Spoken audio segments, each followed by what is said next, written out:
Parts of a transmission sent from the future or from a parallel world were picked up by a new space communication system. These messages speak about languages, cities, and technologies that do not exist in our reality. They speak about a past that is still in our future. Listening to these broadcasts, some people cry because they feel connected in some way. Get ready. You will listen to these transmissions now.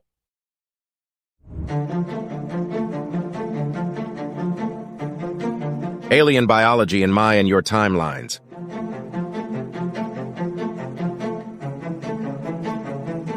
I have sufficient information to suspect that you and I belong to the same timeline. Some people think that history is written through wars.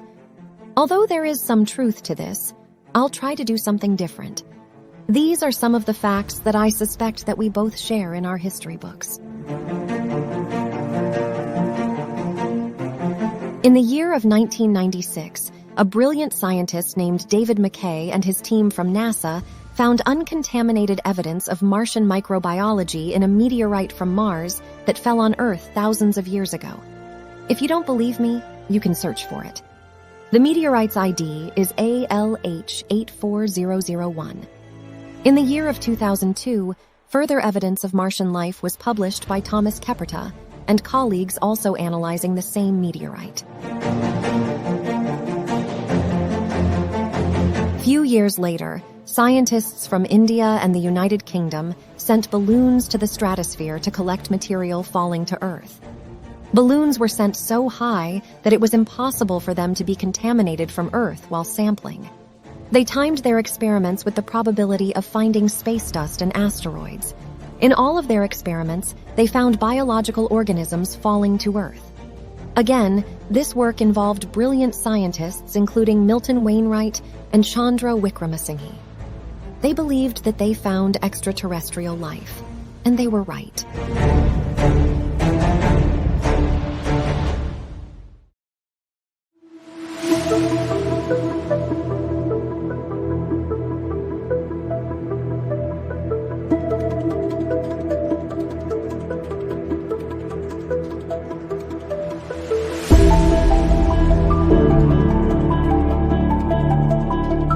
Richard B. Hoover, another brilliant scientist, also found evidence of extraterrestrial life in not only one meteorite, but in a number of them.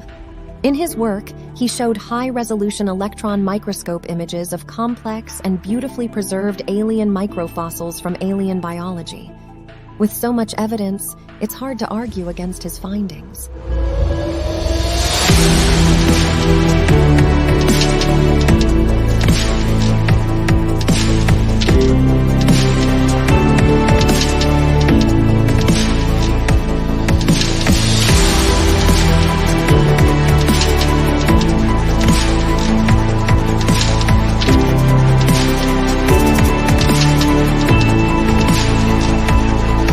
I have something else for you to check.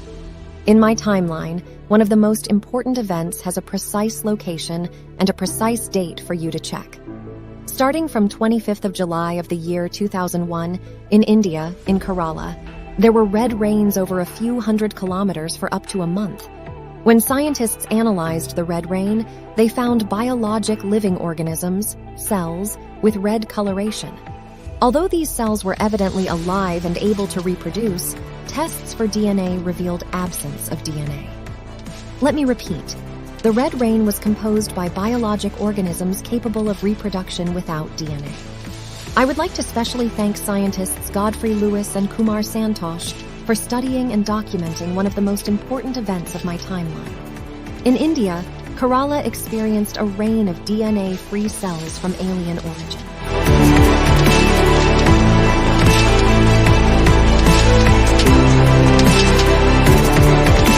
With all this information, the next time that you look at the reddish cracks of the Europa moon of Jupiter, I hope that you'll feel curious about it. The next time that you see bluish portions of land in the planet Mars, I hope that you'll feel curious that maybe you aren't just looking at geological processes. You can probably now understand why there was a scientist in the urban complex of Aries disproportionately loving his little green plant. If your experiment fails to detect DNA, please do not drop your curiosity. We are not supposed to study to prove that the previous generation was right. We have the duty to prove them wrong. I expect the next generation to prove myself wrong. I gave you the facts. I gave you the names. It's now time for you to check if you and I belong to the same timeline. But I have to warn you, mainstream media and real science do not share the same goals.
Truncated transmissions sent from the future or from a parallel reality were picked up by a new space communication system.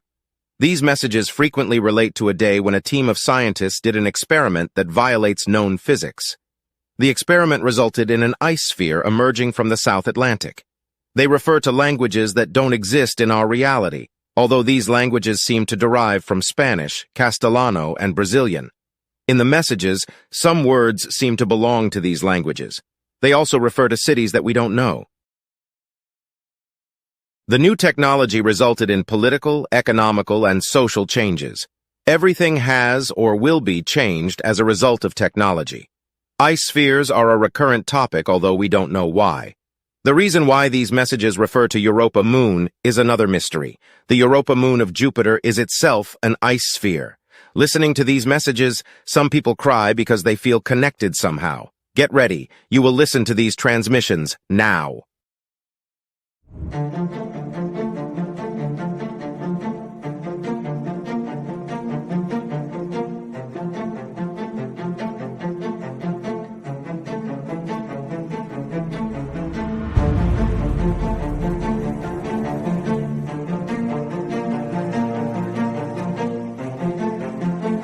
The Rise of Secret Technologies, a sci-fi short story.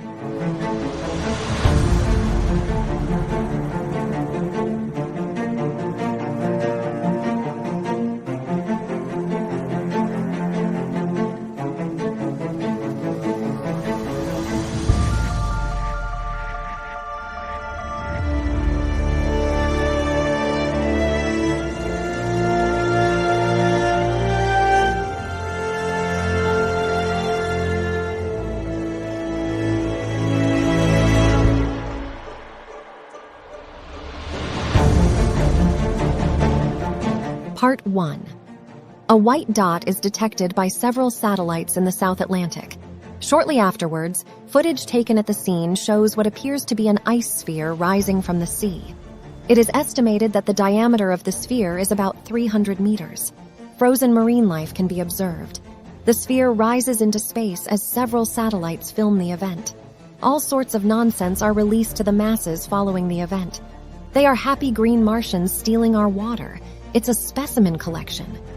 The sphere appears to be moving away from the Earth's gravitational field. Over time, it appears to pull away from the solar system's gravitational field. On this very same day, a team of scientists headed by Member R, Member Y, and their colleagues could not sleep. These scientists and their colleagues left their lab in the following order: G, L, O, R, Y, glory.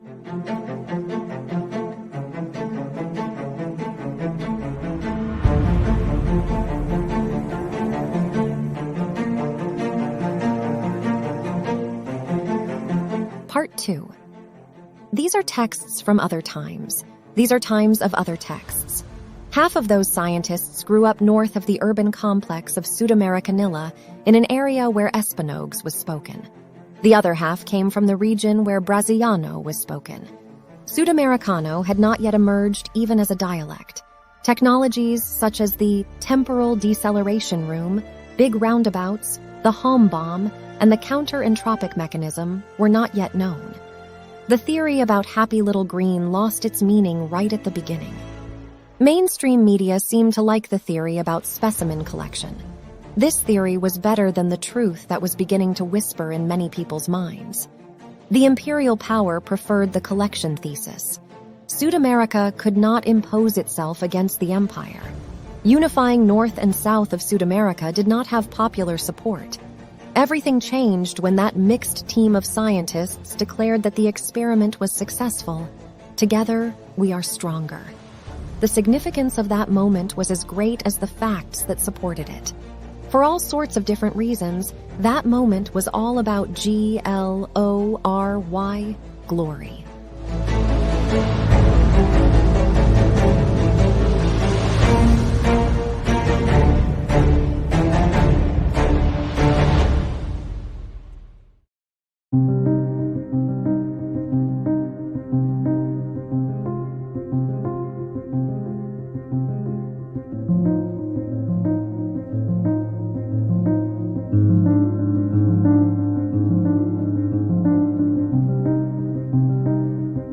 Part 3. The images showed that they could lift an ice sphere into space. They could freeze seawater in a hot region of the planet. Where would the energy for all this come from? The Central Power felt threatened by such technology. It threatened war against the north and south of Sudamerica if Sudamerica didn't give up its secrets. Feeling weakened, the north and south of Sudamerica joined in one response. In the case of intervention, there will be one ice sphere for each enemy device. At that time, there was no defense for a rain of spheres 300 meters wide. It was the Independence Declaration. It was also the Unification Declaration, although it was not perceived as such at that time. The perception of a common enemy favored unity. From the point of view of known science until then, nothing made sense. Ice packs do not spontaneously form in a warm sea. At that time, the planet was warmer as a whole. The more massive a body is, the greater the weight force is. Two basic principles seem to have been violated in the experiment: entropy and gravity. That was a breaking point with the past. It was the birth of counter-entropy.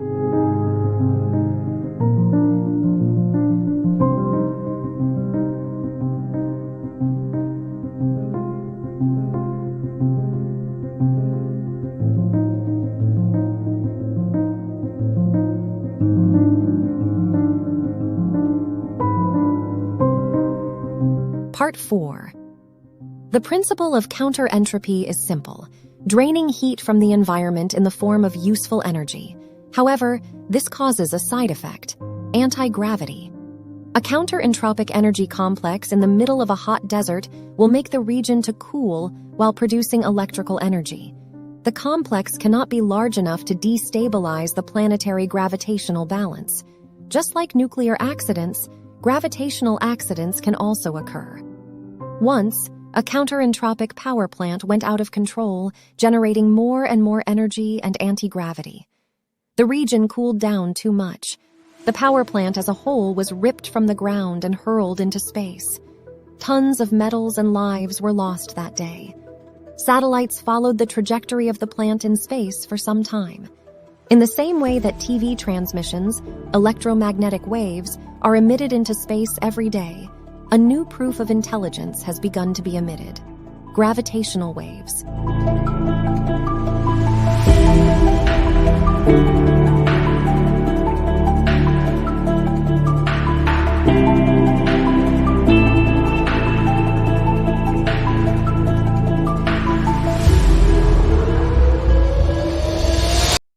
Truncated transmissions sent from the future or from a parallel reality were picked up by a new space communication system. These messages talk about scientists taking care of plants. Are these plants from alien origin? They talk about a revolution in power plants and transportation systems thanks to counter-entropy. Get ready. You will listen to these transmissions now.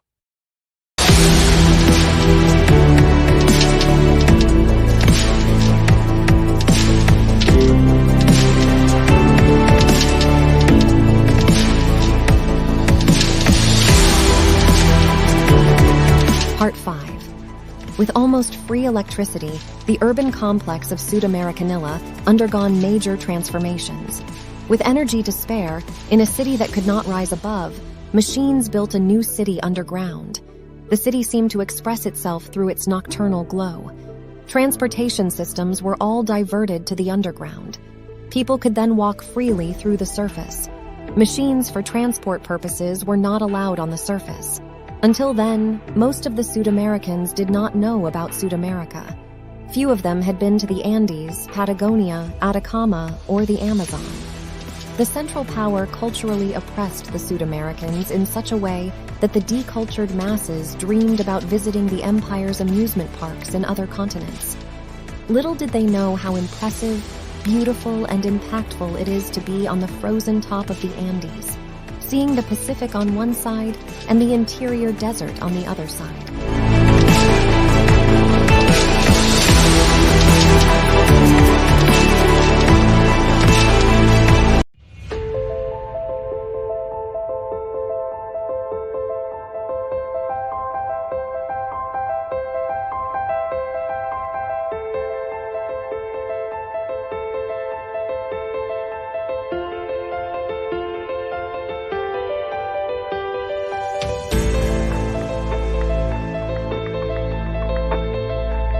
Part the 6. The fact is that a large sphere of ice from terrestrial seawater roamed in space. Would some sort of micro-organic life survive the frozen crossing of space? What would happen if it collided with a world similar to the Europa moon orbiting Jupiter? Would the little green consider it a biological attack? Would it be the devastation of the little green due to lack of immunity? On the other hand, the sphere could be considered a technological and biological treasure. The sphere held biological records from a distant world. Furthermore, inside it, a counter-entropic mechanism maintained the stability of the sphere. Little Green could use their best efforts to reach the sphere and analyze its biological and technological treasure.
Part 8. These are texts from other technologies. These are technologies from other texts. Ships in which their lines desired to navigate the known universe were developed. In ancient Egypt, a great technological breakthrough was achieved. Ships with sails capable of sailing without rowers were built. Brilliant minds are recognized when the time they lived in is understood. The same is valid for the counter-entropic gliders developed by the Sud-Americans. These days, counter-entropic technology is outdated. It was developed at a time when Sudamericano did not even exist as a dialect. In the ancient world, sailing ships could cross the known universe at the time with the wind. In the same way, a glider powered by gravity and anti-gravity could explore the world without the need for an improved form of paddlers, engines. Since the Egyptian sailing ships, aerodynamic technology has been perfected over millennia. The aerodynamics associated with counter-entropic technology allowed the construction of aircraft without engines. They crossed through the air like sailing ships crossed the ancient ocean. The gravitational wind never stops blowing. With no engines, the only noise produced was the sound of air being cut. With no engines, no smoke, no complex moving parts, no expensive maintenance, it was the pilot's dream of that time. That technology rewrote what it meant to glide. The Egyptians traveled with wind. The Sud-Americans glided with wind, gravity, and anti-gravity.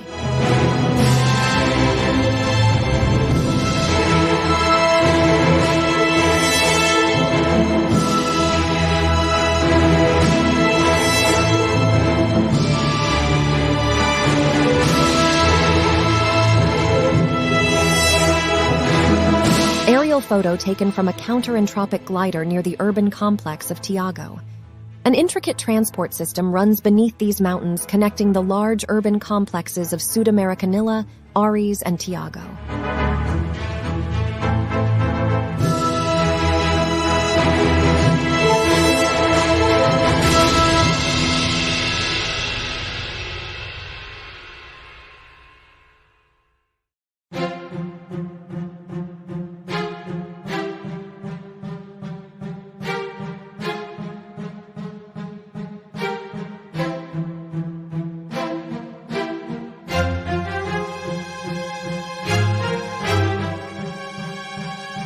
Her mind.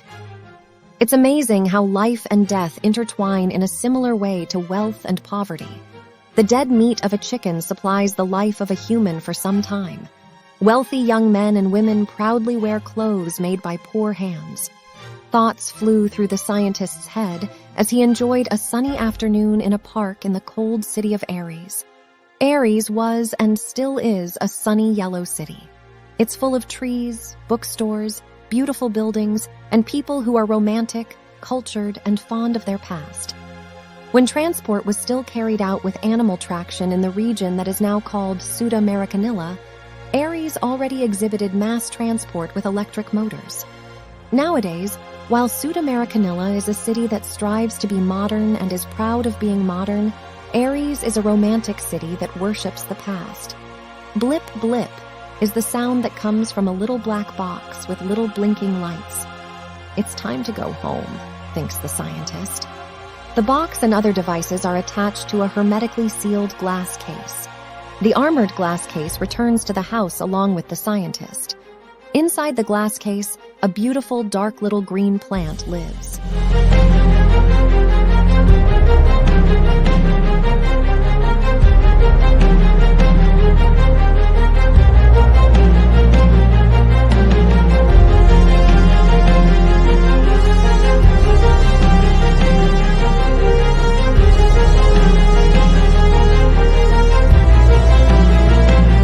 Aerial photo taken from a counter-entropic glider somewhere between the urban complexes of Ares and Tiago. The photo shows a small stretch of the largest mountain range in the world. Paradoxically, before the counter-entropy technological revolution, the largest mountain range on the entire planet had never been seen by a huge part of the population of Sudamerica.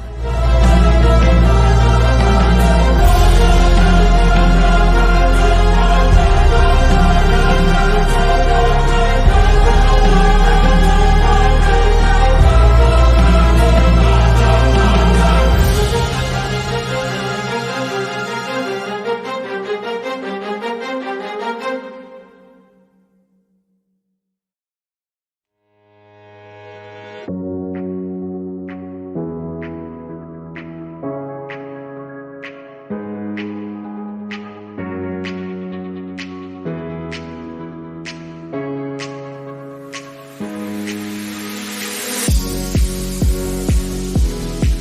10.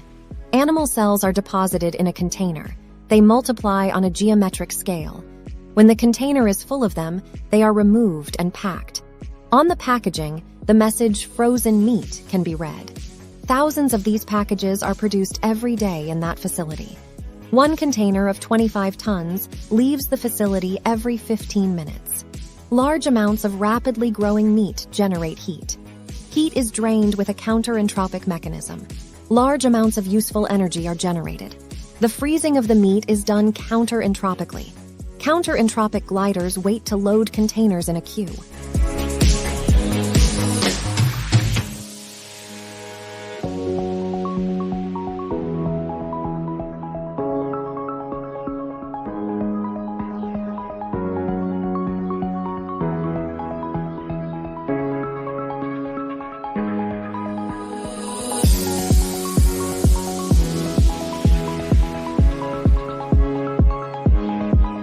Part 11. Have you ever woken up feeling like a banana or a mouse? Humans and rats have the genetic code for tail formation. However, these genes are not activated in humans even though they exist. At least half of human genes can be found in a banana. Who rules this planet? 90% of all biomass is due to prokaryotes. Thoughts fly through the scientist's head as he looks at the little green grass. Many genes are shared by the scientist and the grass.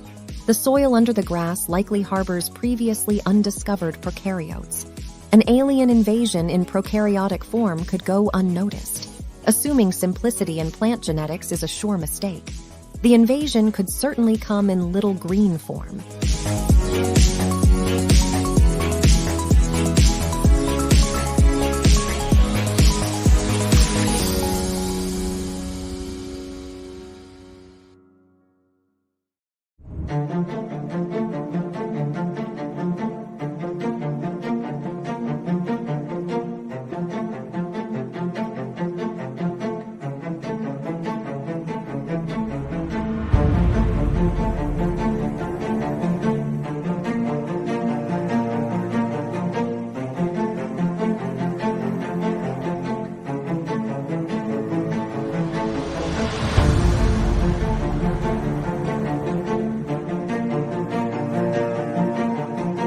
Part 12.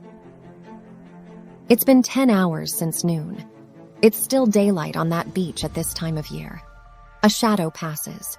No exceptional noise is noticed. The penguins react by looking like they want to shout, "Get out of my sun!"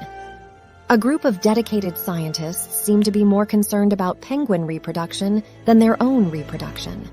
Penguins share the beach with blocks of ice and scientists. The shadow passes, as does the ship that generates it. With counter-entropic technology, the beginning of the journey resembles the taking off of a balloon. The day in this region of the planet can last a long time. However, it has an end. Scientists led by E and his friends return home in the following order: E, N, D, end.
Well before our modern technology, well before that team of scientists declared glory, the poverty in Sudamerica used to be horrible. Famine was a present problem. The difficult conditions across all races that shared this continent ended creating an unifying factor, the common daily challenge for survival.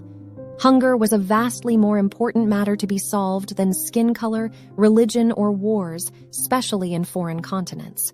Surviving and solving practical daily problems was a common goal. The horrible conditions gave perspective on what matters and what doesn't matter. The horrible past entrenched perspective in the entire society. Despite the terrible conditions, decade after decade, generation after generation, instinctively, fathers and mothers taught their sons and daughters that studying and later working was the most important thing to do. All the parents wished for was their kids to have a better future. Generation after generation, they used to say, "I work for the next generation. This land is the land of the future."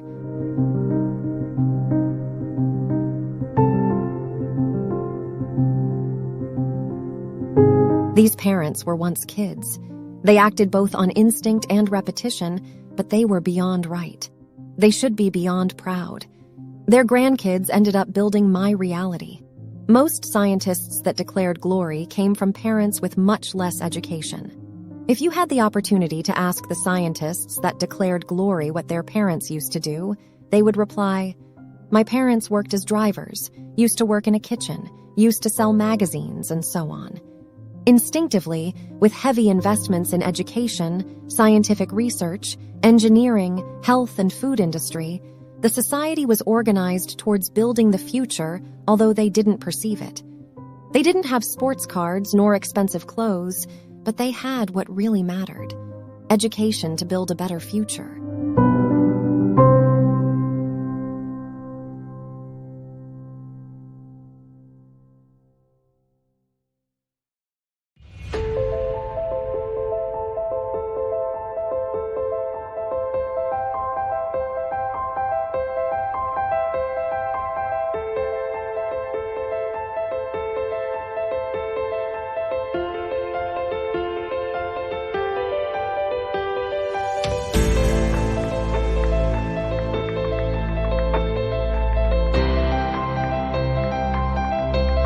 The kids of the past didn't know why they were forced to go to school to study advanced mathematics, advanced biology, economic theories, and physics, while this knowledge was useless at the time that they were studying.